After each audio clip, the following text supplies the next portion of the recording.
కృపాంజలి కార్యక్రమానికి ప్రేమతో మిమ్మల్ని ఆహ్వానిస్తున్నాం. ఈ కార్యక్రమంలో మనం జీవిత పాఠశాల అనే అంశంలో యోసేపు గారి జీవితాన్ని అధ్యయనం చేస్తున్నాం. ఈ అధ్యయనంలో ఆయన వ్యక్తిత్వం చాలా అద్భుతంగా కనిపిస్తుంది. ప్రతి మలుపు మనకు అనేక పాఠాలు నేర్పుతూ ఒక్కోసారి నిశ్చేష్టులో అయ్యేట్టుగా చేస్తుంది. ఆయన జీవితం ఎందరో రాశారు, ఎంత రాసినా ఇంకా మిగిలే ఉంది. ఎంత చెప్పుకున్నా తరగదు.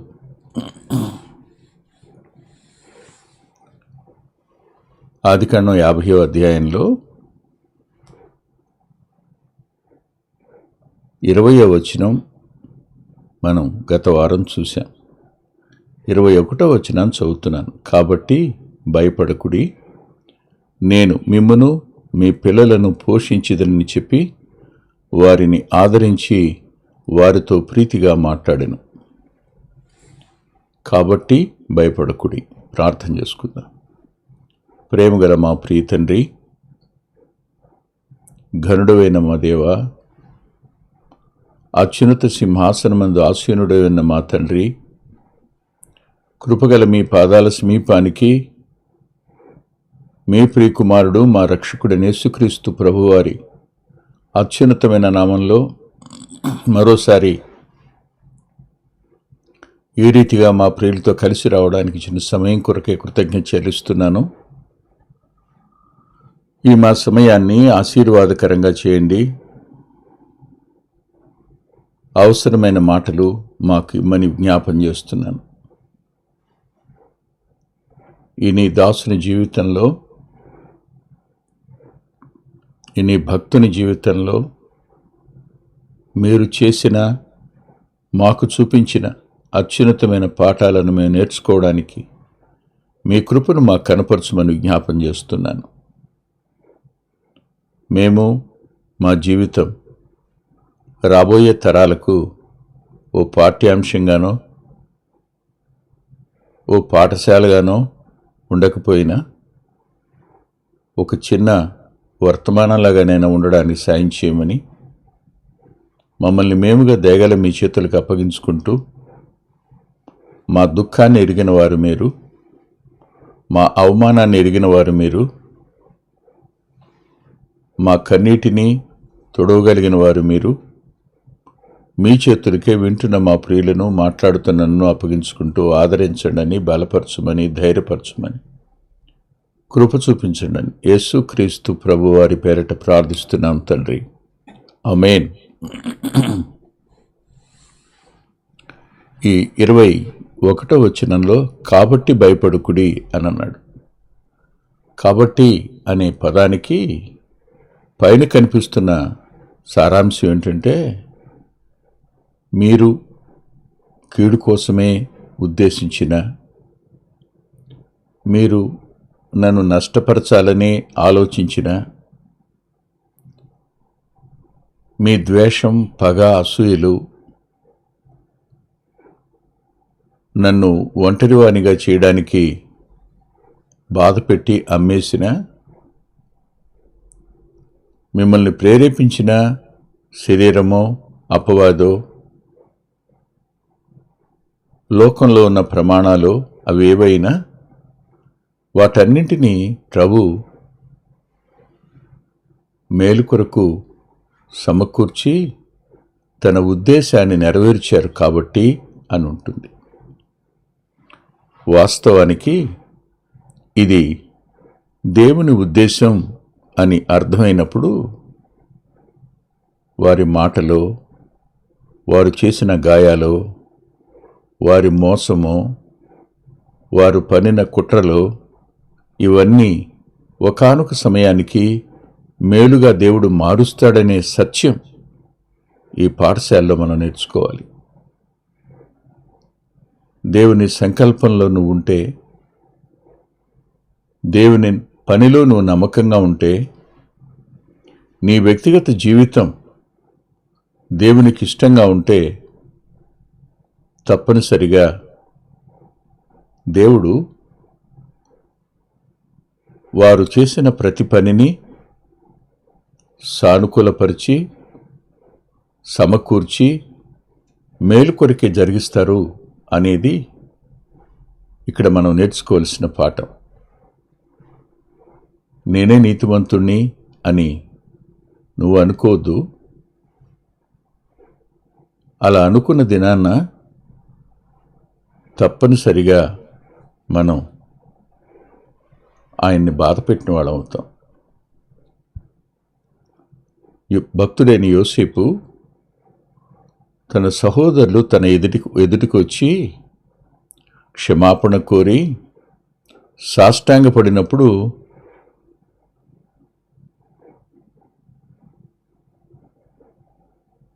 యోసేపు యొక్క ప్రతిస్పందన చాలా ఆశ్చర్యకరంగా ఉంది. ప్రభువు మీ ఎడల అపరాధము చేసిన వారిని మీరు క్షమించినట్లు అన్నాడు. అపరాధం చేశారన్నారు కానీ వారు క్షమాపణ కోరారని ప్రభు అన్నారా? అనలేదు. నీ ఎడల అపరాధం చేశారు అన్నారే కానీ వారు నీ దగ్గరికి వచ్చి పశ్చాత్తాపడి ఒప్పుకున్నారన్నారా? అనలా. అపరాధం చేసిన వారిని మీరు క్షమించినట్లు అన్నారు. అంటే వారు క్షమాపణ అడిగినా అడగకపోయినా క్షమించే మనసు ఒక ఆత్మీయుంది. వారు తాము నీతిమంతులు అనుకున్నప్పుడు, వారు చేసింది సరైంది అనుకుంటున్నప్పుడు వారెన్నటికీ క్షమాపణ కోరరు. వారి హృదయాలు అలాగే ఉంటాయి. మేము నీతిమంతులు అనుకుంటారు, మేమేం మాట్లాడినా చెల్లిపోతుంది అనుకుంటారు, అంతే. కానీ వచ్చి ఏ లోపం లేకపోయినా తాను తప్పు చేయకపోయినా క్షమాపణ అడిగితే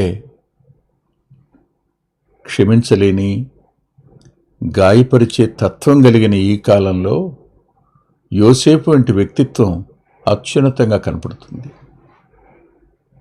అది ఇంత అని చెప్పడానికి వీలు కానంత. వారు వచ్చారు, క్షమాపణ కోరారు అన్నాడు. ఇదంతా మేలు కోసం దేవుడు ఉద్దేశించాడు కాబట్టి భయపడొద్దు. ఇక్కడ భయపడకుడి అని వారితో చెప్పిన మాట అనేకులలో అరుదుగా కనిపించే వ్యక్తిత్వం. ఎందుకని అంటే, నన్ను బట్టి మీరు భయపడొద్దు, నేను మీకు ఏ కీడు చేయను, నా వలన మీకు ఏ హాని జరగదు, నేనే హాని చేయను. ఇది హామీ ఇవ్వడం మాత్రం కాదు, కానీ మరో విషయం కూడా కనపడుతుంది. అదేమిటంటే, వారిని భయపడవద్దు అని ధైర్యపరచడం. ఒక స్థానంలో ఉన్నారు, ఒక స్థాయిలో ఉన్నాడు, తన అధికారం ఉంది, తాను ఏం చేయాలన్నా చేయగలడు. మీరు ఎవరో ఒక వ్యక్తిని ఆధారం చేసుకుని ధైర్యం తెచ్చుకోవచ్చు, కానీ దేవుణ్ణే ఆధారం చేసుకుని ధైర్యం తెచ్చుకునేవానికంటే బలవంతుడెవరు? దేవుని మీద ఆధారపడిన వానికంటే శక్తిమంతుడెవరు? ఎవరూ లేరు కదా. అలాంటి పరిస్థితుల నడుమ దేవుడు ఈ వ్యక్తిని ప్రధానమంత్రిగా చేశాడు ఐగుప్తుకి. అనేక మంది ప్రజల ఆకలి తీర్చినవాడుగా యోసేపును దేవుడుంచాడు. అలాంటి వ్యక్తి తన సహోదరులు సుమారుగా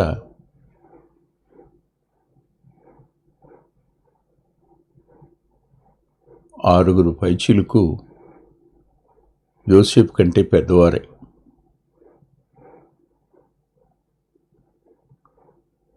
వాస్తవానికి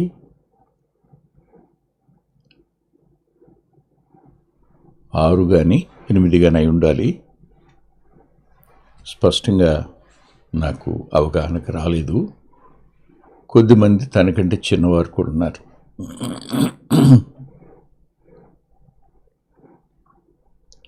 ఈ పరిస్థితుల నడుమ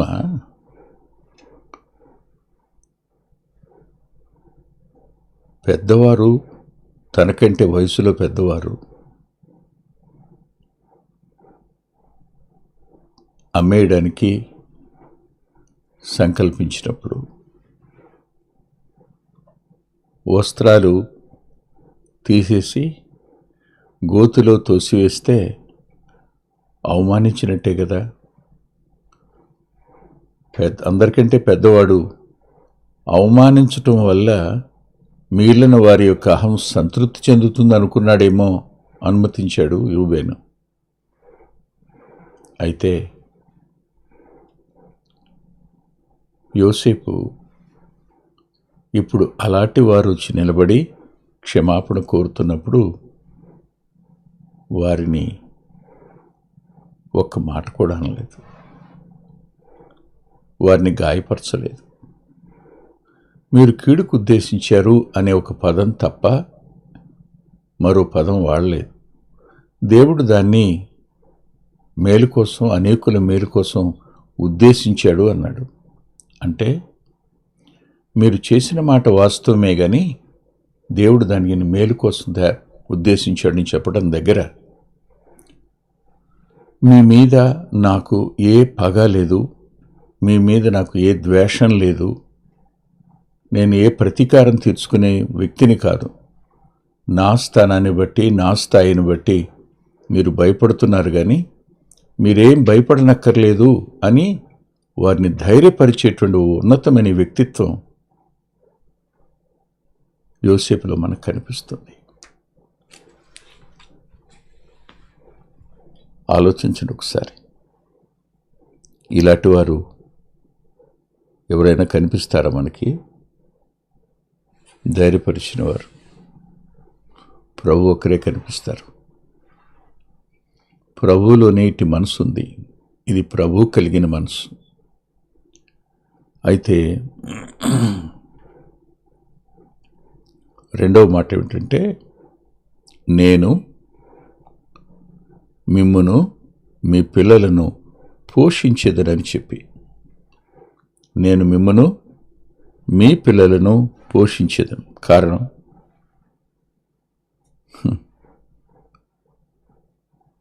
నా ప్రేమలో కానీ నా పోషకత్వంలో కానీ ఏ వ్యత్యాసం రాదు. మీరు భయపడి వచ్చి క్షమాపణ కోరుతున్నారు, నేనేదో మీకు హాని చేస్తానేమోనని, కీడు చేస్తానేమోనని. నా ప్రేమలో మార్పు రాదు, నా పోషకత్వంలో కూడా మార్పు రాదు అని చెప్పడం. ఇప్పుడు మీరు నా దగ్గరికి రావడానికి గల ఒకే కారణం నాన్న లేకపోవటమేగా. మీ తండ్రే నా తండ్రి, ఆయన చనిపోయాడు కాబట్టి నేను పగ తీర్చుకుంటానేమోననే భయం కదా మీరు నా దగ్గర తీసుకుని వచ్చింది. అందుకే పదే పదే పదే పదే భయపడవద్దు భయపడవద్దు అనే పదాలు యోసేపు గారు మాట్లాడినట్టు నాకు అనిపించింది. భయపడవద్దు అనే పదం 2 సార్లు వాడాడు. వాస్తవానికి ఆయన వారిని పోషిస్తానని చెప్పి వాగ్దానం చేశాడు.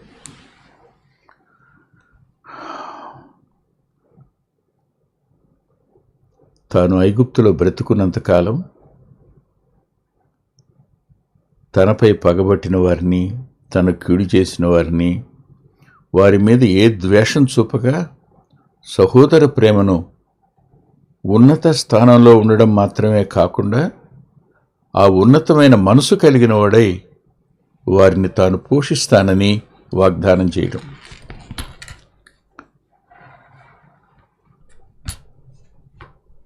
ఈ మాటలు పలకడం దగ్గర ఆయన మంచివారికి చెడ్డవారికి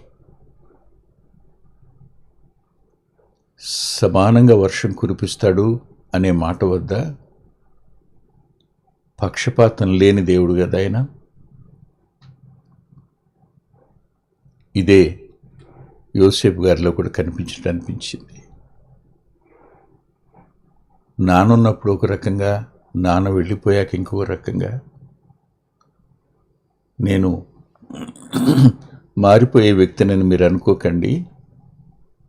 అప్పుడు ఎలా నేను మిమ్మల్ని చూశానో ఇప్పుడు అలాగే చూస్తాను, అప్పుడు ఎలా పోషించానో ఇప్పుడు అలాగే పోషిస్తాను అని చెప్పడం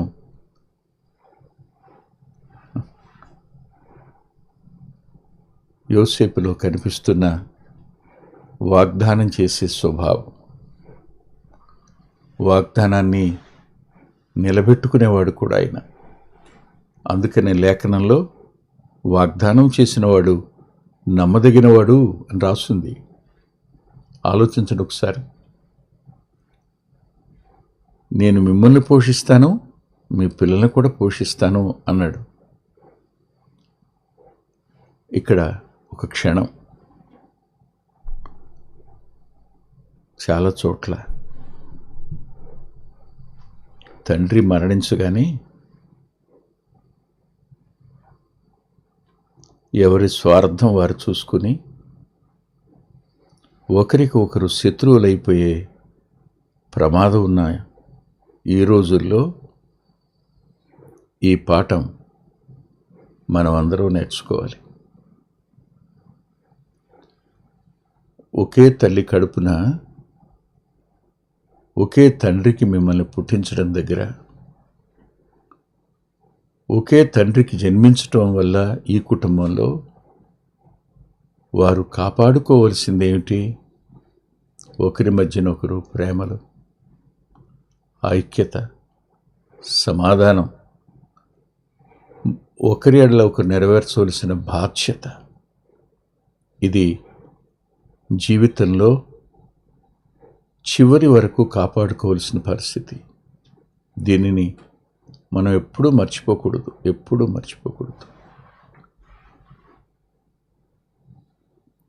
ఈ మధ్యకాలంలో అమ్మ నన్ను అడిగింది, నాన్న మీరు వస్తారా? చనిపోతే మీరు వస్తారా? కార్యక్రమాలు మీరు చేస్తారా అని.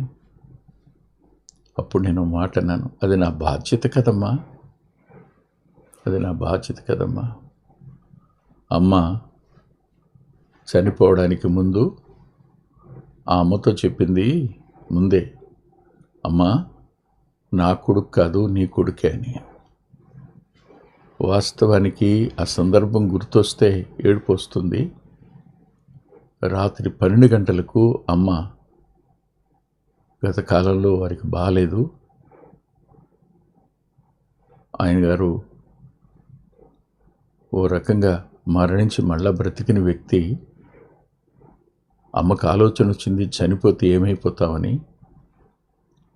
ఆ సమయంలో అమ్మ అడిగింది, నాన్న వస్తావు కదా అని. తప్పకుండా వస్తానమ్మా, అది నా బాధ్యత కదా అని మాట అన్నాను. కానీ గొంతు తడి ఆరిపోయింది, దుఃఖం వచ్చింది. అక్కడ ఏడిస్తే అమ్మ మరింత బాధపడతారని లోపలే దుఃఖపడుతూ వచ్చి కారు ఎక్కాను. ఒకే మాట చెప్తాను, ప్రేమను కాపాడుకోవడం, మన వంతు బాధ్యత నిర్వర్తించడం ఒకే తండ్రి పిల్లల యొక్క లక్షణం. మనం అందరం చనిపోతే రేపు ఒకే తండ్రి ఇంట్లో ఉండాలి. ఒకరి ఎడల ఒకరు అపరాధం చేశారని, అపవాది చేతి సాధనాలయ్యారని, మోసం చేశారని, లేనివి కల్పించారని వారి మీద పగపెట్టుకోవడం కంటే క్షమించడం, అది మేలుకోరకే జరిగింది అనే సత్యాన్ని గ్రహించడం, ఆ మీదట ఆదరించడం అనే పదం, ఆదరించడం, ప్రీతిగా మాట్లాడడం అనే పదాలు వచ్చే వారం చూద్దాం. కానీ ఒక మాట అంటాను, బాధ్యతల నిర్వహణ దగ్గర ఒక అన్నగా, బాధ్యతల నిర్వహణ దగ్గర ఓ తమ్మునిగా, కర్తవ్య నిర్వహణ దగ్గర ఓ ఔన్నత్యాన్ని కనపరిచిన అత్యున్నతమైన వ్యక్తిత్వం యోసేపుది. భయపడవద్దు అన్నాడు. నేను మిమ్మను పోషిస్తాను అన్నాడు. అలాగే పోషించాడు ఆఖరి వరకు. యోసేపులో కనిపించే ఒక అద్భుతమైన సంగతి ఏమిటంటే, గతాన్ని బట్టి అతని అంతరంగం పగపెట్టుకోలేదు. తాను చేసిన మేలును బట్టి అతడు దాన్ని డంబంగా మాట్లాడి చెప్పుకోలేదు. నేను పోషిస్తాను అనే దగ్గర తాను హెచ్చించుకోలేదు. అది ఆదరణ కలిగించే వాగ్దానంగానే చెప్పాడు, ప్రీతికరమైన వాగ్దానంగానే చెప్పాడు. ఇది మనం ఆచరించబద్ధులమై ఉన్నాం. నష్టం చేయనివ్వండి, బాధ పెట్టనివ్వండి. ప్రభు కూడా తనను బాధ పెట్టిన వారిని, గాయం చేసిన వారిని, గాయాలు చేసిన వారిని, ముండ్ల కిరీటం పెట్టిన వారిని, లేని వాటిని నిందలుగా మోపిన వారిని కూడా ఆయన క్షమించలేదా? శిలువ మీద వేలాడుతూ రక్తం చిందిస్తూ, వీరేం చేస్తున్నారో వీరెరుగురు గనుక వీరిని క్షమించు అని. కానీ వారందరూ కలిసి సమకూడి లోక రక్షణ కోసం, లోకలందరూ రక్షించబడడం కోసం దేవుడు ఏర్పరిచిన ప్రణాళికలో భాగమే. మనమందరం రక్షించబడడానికి ఆ దినాన్న ఆయన మీద మోపిన నేరాలు కానీ, ఆయనకి చేసిన నష్టాలు కానీ, ఆయనకి చేసిన గాయాలు కానీ కారణం. అంత మాత్రం చేత మేము గాయాలు చేసేవిగా కాబట్టే మీరు రక్షించబడ్డారు కాదు. ఎవరికి ఉండవలసిన తీర్పు వారికి ఉంటుంది. క్షమించటం అనేది దైవికమైన మనసు. అట్టి కృపను ప్రభు అనుగ్రహించునుగాక. ఆమేన్. ప్రేమగల మా ప్రియ తండ్రి, దయగలిగిన మా గొప్ప దేవ, కృప చూపించండి. సాధ్యమైనంత మేర శక్యమైతే అందరితోనూ సమాధానంగా ఉండమని చెప్పారు. కొన్ని విషయాల్లో సాధ్యం కాని పరిస్థితులు మా జీవితాల్లోకి వస్తున్నాయి. మాటలాడలేని పరిస్థితులు వస్తున్నాయి. మౌనం వహించవలసిన పరిస్థితి వస్తుంది. ఆ మౌనాన్ని కూడా అపార్థం చేసుకునే వ్యక్తులు ఉన్నారు. ప్రభా, క్షమించండి. సాలినంతటి మీ సహాయాన్ని వింటున్న మా ప్రియులకు అనుగ్రహించి మీ నామానికి మహిమ కలుగు చేసుకోమని యేసుక్రీస్తు ప్రభువారి పేరిట ప్రార్థిస్తున్నాం తండ్రి. ఆమేన్. ప్రభు చిత్తమైతే వచ్చే వారం కలుసుకుందాం.